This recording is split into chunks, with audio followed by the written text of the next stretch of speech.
I used to be the kind of person who would get on podcasts or get on whatever platform and be like, oh, practice self-care, don't burn out. But like actually in my actual life, I was struggling with that. And so it's definitely been a process. I think for me, I was once in an interview with Elaine Welteroth, and she told me the way that she makes decisions is if it's not a fuck yes, it's a no. Right. And so if that is your guiding principle, that if somebody asks you to take something on or get involved in something and you're like, could be good, I don't know, maybe it's good, maybe it's not, that is a no. If you can feel it, like you can hear in yourself when you're excited and motivated about something, and when it really is an alignment there. And so I really kind of like use that as a mantra, that like if it's not a fuck yeah, I'm so excited, let's do this, let's do it, then it's a no. And that really helps me decide which things are things that I really want to, focus my energy and my time on, which is limited, and what things are like, well, it'll be nice, but maybe not for me, maybe next time. And I firmly, firmly believe that the universe finds a way to put things in your path that are right for you. And so once you really clock into that mindset, you can really stop chasing stuff, because you just know like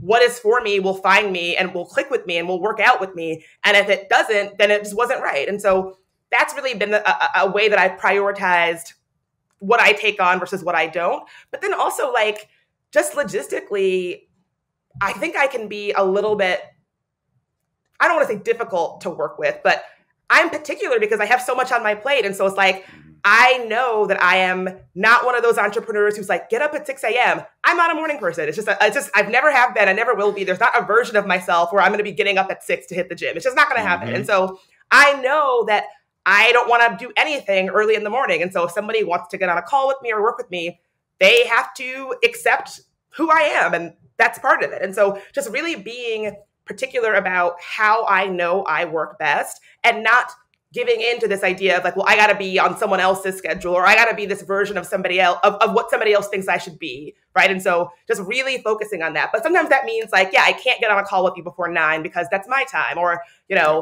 I do my yoga every day at this time, or take my walk every day at this time. And so, no, I'm not going to be able to do that at this time because that's how I work. And so being particular and protective about what makes you feel grounded and centered, whatever it is for you, has been really important, because no one else is going to protect that. No one else is going to say, well, I know you like to take your walk at noon, so we won't schedule.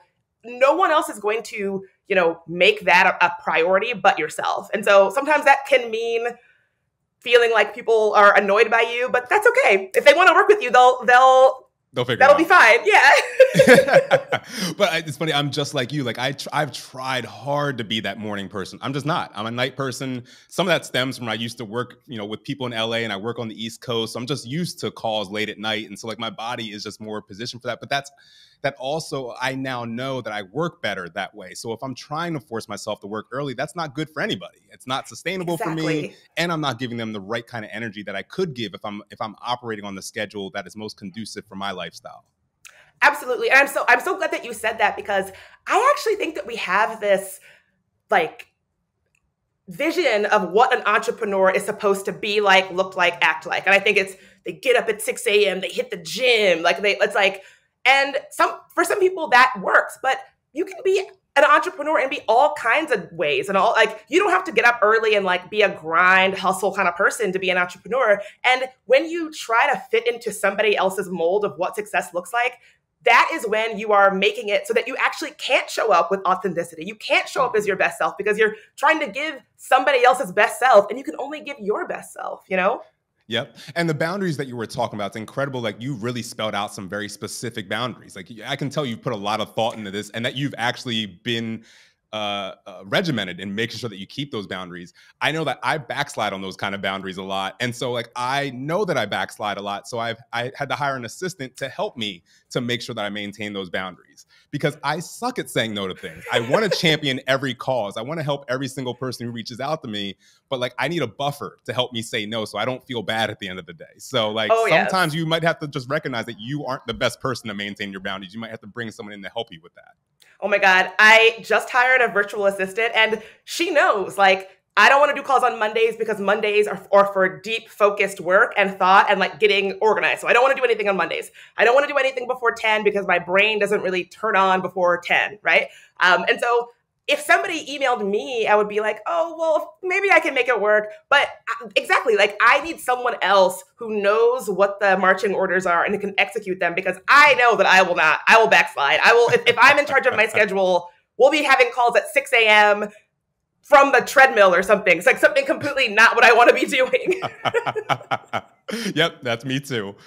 Back to what you were talking before, you were talking earlier about risk when it came to working for like full-time companies, but the work that you're going in, well, not going in, but the work that you've been doing in the activism space, no one gets into that for, security, safety, money, sleep. Like you don't go into it for those things. So how do you, manage the stress, the anxiety that potentially comes from doing that kind of work? Oh, what a good question. You're absolutely right. No one goes into this work for money or because they want to have a really balanced life, because that's not what it looks like when you do this work, at least not for me. And so because of that, but I also know that like, it's like what I am called to do. So I know that my life without that just doesn't make sense. And so in order for that to work, I do have to live my life a certain kind of way. And so one thing that's huge for me is getting outside into nature. I'm a big like outdoors person, even if it's just a walk in the park just down the block from my apartment, or like going on a camping trip or a hiking trip. I need to be outside with nature, and that makes me feel reconnected and grounded and sort of, back to my old self. Being around water is really important to me, like going to the beach, going swimming. Just like being or out in nature is something that I find very grounding. And then also, all these little ways that I have of managing the stress that comes with this work, right? Like when I'm doing it at my best, I don't use I'm not on my cell phone from 9 a.m. to 9 p.m. And so First thing in the morning is no screens. It's journaling, it's yoga, it's taking a walk, it's making breakfast, it's connecting with my partner, but it's not being on my cell phone. I used to be the kind of person who would sleep with my cell phone under my pillow. And as soon as I woke up, I was like, what's happening in the news? What does somebody need from me? But I would just start my day with other people putting stuff on me and other people's expectations and needs. And so everybody deserves to like wake up and take a minute for themselves to like ground to their intentions for the day and how they want to show up and how are they feeling. So often we have these barriers that prevent us from doing that. And so, yeah, if I backslide on it all the time, but on a good day, 9 a.m. to 9 p.m., those are my no screen hours.